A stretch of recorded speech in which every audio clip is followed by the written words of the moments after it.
कोई अगर optimum level का अपना सप्लाई चेन बनाना चाहता है, आपका माल, आपका रॉ मटेरियल आपके वेंडर के प्लेस से चल के आपके पास आया। एसएमई में एक चीज रियलाइज नहीं कर रहे हैं कि इनका डायरेक्ट कंपटीशन बड़े कॉर्पोरेट से है। उसके प्रोसेस में इतने ध्यान नहीं रखते हैं तो हमारी ब्रेकेजेस बढ़ जाती हैं। और अगर आपने इसे कंटिन्यू 3-4 महीने डिप्लॉय कर दिया तो आपकी 80% प्रॉब्लम्स खत्म हो जाएंगी। जय हिंद दोस्तों, आपका फिर से स्वागत है शेखर फाइनेंस वाला के अंदर।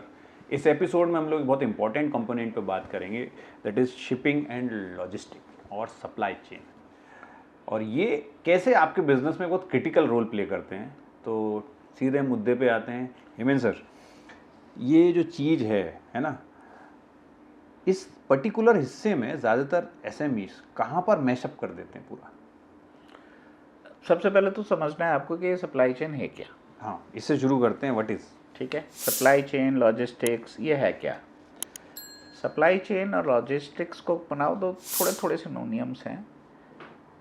आपका माल, आपका रॉ मटेरियल आपके वेंडर के प्लेस से चल के आपके पास आया और आपके यहाँ से निकल के आपके कस्टमर तक पहुँचा।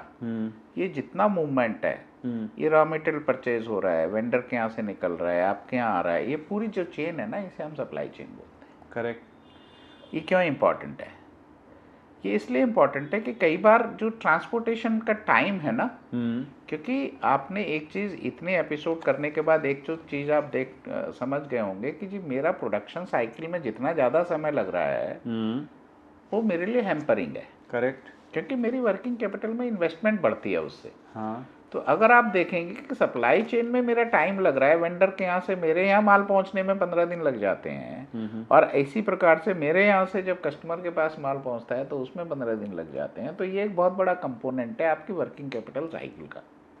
Okay, what do you are saying कि अगर आपका ये लंबा होगा तो आपकी वर्किंग कैपिटल साइकिल की डिमांड बढ़ जाएगी। वर्किंग कैपिटल साइकिल बढ़ जाएगी ना आपकी। हाँ। और उससे आपका वर्किंग कैपिटल में इन्वेस्टमेंट बढ़ जाएगा और उससे आपका ओवरऑल प्रॉफिट कम हो जाएगा। ओवरऑल प्रॉफिट कम हो जाएगा। और अगर सप्लाई चेन, दूसरी प्रॉब्लम क्या आती है कि हम लोग वेंडर सिलेक्शन में और उसके प्रोसेस में इतने ध्यान नहीं रखते हैं तो हमारी ब्रेकेजेस बढ़ जाती हैं। हमारे जो गुड्स आ रहा है या कस्टमर के पास जा रहा है उसमें लीकेजेस होती हैं। Ultimately that is a loss. Correct correct correct. हमने प्रॉपरली इंश्योरेंस नहीं कराया हुआ होता तो उसके बाद क्या होता है कि जो ब्रेकेज हो गई या लॉस हो गया या लीकेज हो गई वो हमारी लॉस हो जाती है। अगर हमारे पास इंश्योरेंस है तो शायद हम उसे इंश्योरेंस कंपनी से रिकवर कर सकते हैं। तो इस पूरी प्रोसेस में vendor selection from my vendor to my factory और from my factory to the customer, ये दोनों वेंडर्स को हमें स्मार्टली सेलेक्ट करना है। कितना टाइम लग रहा है वो हमें सेलेक्ट करना है, क्या कॉस्ट लग रही है वो हमें सेलेक्ट करना है, और उसके बाद एक और चीज़ हमें सेलेक्ट करनी है कि हमें ये स्टडी करना है हर वेंडर का कि इसको मेरे यहाँ तक माल पहुँचाने में कितना टाइम लगता है। उसके हिसाब से हमें उसका रीऑर्डर लेवल डिसाइड करना है। क्योंकि अगर वहाँ से वहाँ मेरे आने में 5 दिन लग रहे हैं और मेरी जो स्टॉक का लेवल डिफाइन करना पड़ेगा कि मुझे इतने तारीख को ऑर्डर कर देना है जिससे कि जो मेरी मटेरियल की रिक्वायरमेंट 15 तारीख की है तो वो मैं फुलफिल कर सकूं। करेक्ट। नहीं तो क्या होगा, मेरा प्रोडक्शन रुक जाएगा। हाँ करेक्ट। तो इन सारी चीज़ों में एक बैलेंस बना के चलना है आपको कि कितनी कॉस्ट लग रही है, कितना टाइम लग रहा है, जिससे कि मेरी फैक्ट्री में मटेरियल की जब मुझे रिक्वायरमेंट है तब मेरी फैक्ट्री में वो मटेरियल अवेलेबल हो। Correct. Keeping in mind the time taken in the delivery, ये सब चीज़ें ध्यान में रखें। तो वो बैलेंस अगर हम नहीं बनाएंगे तो कहीं ना कहीं हमारा माल अटक जाएगा।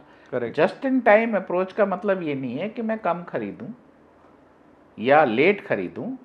जस्ट इन टाइम का मतलब है कि मेरे को जब जिस काम की ज़रूरत है मैं उस काम को तभी करता हूँ। Correct correct correct. और पूरी प्लानिंग के साथ करता हूँ और एक मार्जिन ऑफ सेफ्टी भी बना के रखता हूँ कि कल को अगर, क्योंकि सप्लाई चेन लॉजिस्टिक मतलब रास्ते पे काम हो रहा है ना, सड़क पे कुछ भी हो सकता है। रास्ते में ब्रेक डाउन है, कोई प्रॉब्लम है, गाड़ी खराब हो गई, इन सारी चीज़ों को आपको कंसीडर करके चलना है। जो भी N number of moving factors हैं सबका आपको ध्यान में रख के प्लानिंग करना है। रख के चलना है, नहीं तो फिर आपकी प्रोडक्शन साइकिल रुक जाएगी ना। कि अगर आपका रॉ मटेरियल आपके पास नहीं पहुंचा तो आपका प्रोडक्शन रुक जाएगा। तो ये सारे स्मार्ट सप्लाई चेन और लॉजिस्टिक मैनेजमेंट के ये सारे फैक्टर होते हैं। इन सारी चीज़ों का आप ध्यान रखेंगे। आपने सर्विस प्रोवाइडर ऐसे चेक किया हुआ है, फिर आपके पास डिफरेंट ऑप्शंस हैं।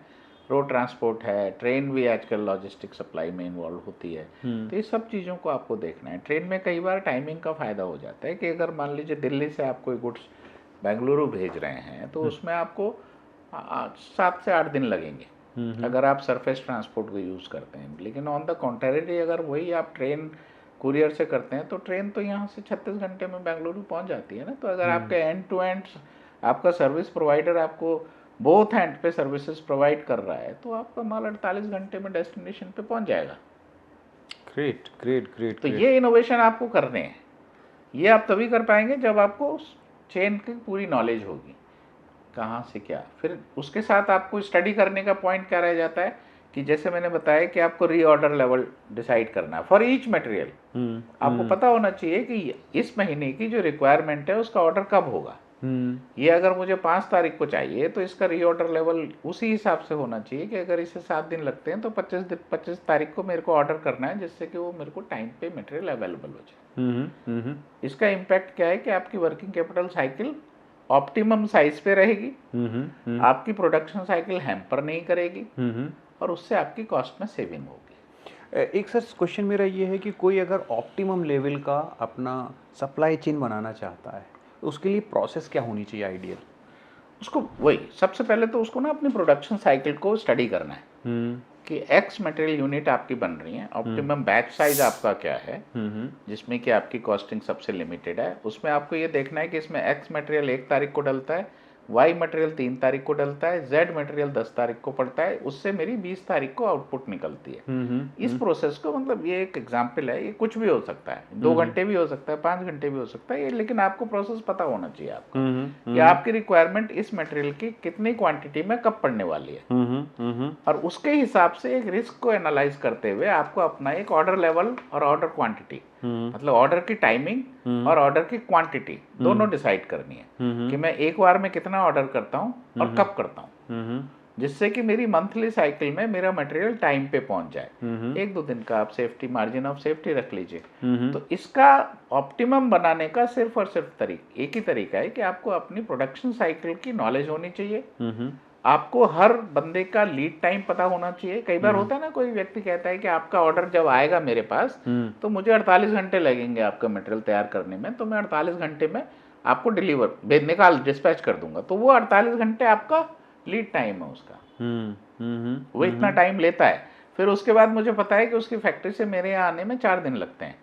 तो या तो मैं अपने सर्विस प्रोवाइडर से बात करूं या उसे चेंज करूं कि जो मैं ऐसा सर्विस प्रोवाइडर यूज करूं जो उसे 2 दिन में पहुंचाता है। तो ये सब चीजें मुझे पता होनी चाहिए, ये मेरे प्रोसेस में होनी चाहिए, तब मैं एक ऑप्टिमम सप्लाई चेन साइकिल अपनी बना पाऊंगा। क्योंकि मुझे पता है हर चीज का कि ये इस वेंडर से इतने दिन में आता है, इस वेंडर से इतने दिन में आता है, इस वेंडर से इतने दिन में आता है। तो वो पूरा स्ट्रक्चर है, उस हिसाब से आपको ऑर्डर होगा। मतलब अगर मैं ऑर्डर ऐसे ही प्लेस कर रहा हूँ बाई चॉइस या मन से या इंस्टिंक्ट से, तो फिर उसमें लॉस होगा। करेक्ट। जो कि मेरी एसएमईज की प्रॉब्लम है। करेक्ट। क्योंकि मेरे यहाँ मैक्सिमम काम ना इंस्टिंक्ट से होते हैं। ये जो आपने बात सर इंस्टिंक्ट वाली बोली, इसको मैं इस तरह भी नरेट करूँगा क्योंकि अभी ज़्यादातर ये लोग एसएमई में एक चीज़ रियलाइज़ नहीं कर रहे हैं कि इनका डायरेक्ट कंपटीशन बड़े कॉरपोरेट से है। ये एसएमई आपस में कॉम्पीट नहीं कर रहे हैं, वो ये समझते हैं। तो I will like to very clearly tell you, आपका कंपटीशन आपका पड़ोसी फैक्ट्री वाला, आपके शहर वाला, स्टेट वाला नहीं है। You are directly competing to global giants, ठीक है, और नेशनल जाइंट्स। सूनर और लेटर वो आपको टकरा जाएंगे कहीं ना कहीं। तो ये सब चीज़ें उनकी बहुत ऑप्टिमाइज्ड हैं। सवाल ये उठता है कि आप लोग कर रहे हैं कि नहीं कर रहे हैं। तो जो सर ने प्रोसेस बताई है, मेरे हिसाब से ये एक हाइजीन प्रोसेस है। अगर आप इसे अपनाओगे तो इससे आपका 50-60% पेन पॉइंट ख़त्म हो जाएंगे। और अगर आपने इसे कंटिन्यू 3-4 महीने डिप्लॉय कर दिया तो आपकी 80% प्रॉब्लम्स खत्म हो जाएंगी और आपके मार्जिन्स बढ़ेंगे, प्रॉफिट बढ़ेगा। और सबसे बड़ी चीज़ ये है, आपकी वर्किंग कैपिटल साइकिल भी इम्प्रूव होगी और आपके डेट और बाकी चीज़ों की ज़रूरत भी नहीं पड़ेगी। वाह sir, it's a great conversation. अगले एपिसोड में हम लोग जिस टॉपिक पे बात करने वाले हैं वो एक्चुअली इससे बहुत रिलेटेड है, growth. Yes, if you want to grow, वो कैसे करना है, उसके स्टेप्स क्या होते हैं और क्या नहीं करना है, ठीक है। तो अगर आप ये सब जानना चाहते हैं तो अगला एपिसोड ज़रूर देखिएगा। तब तक कमेंट्स में आप मुझे ये बताइए कि आप अपनी सप्लाई चेन में सबसे बड़ा चैलेंज जो फेस कर रहे हैं वो क्या है। ओके, शेयर करें, लाइक करें, सब्सक्राइब करें। जय हिंद।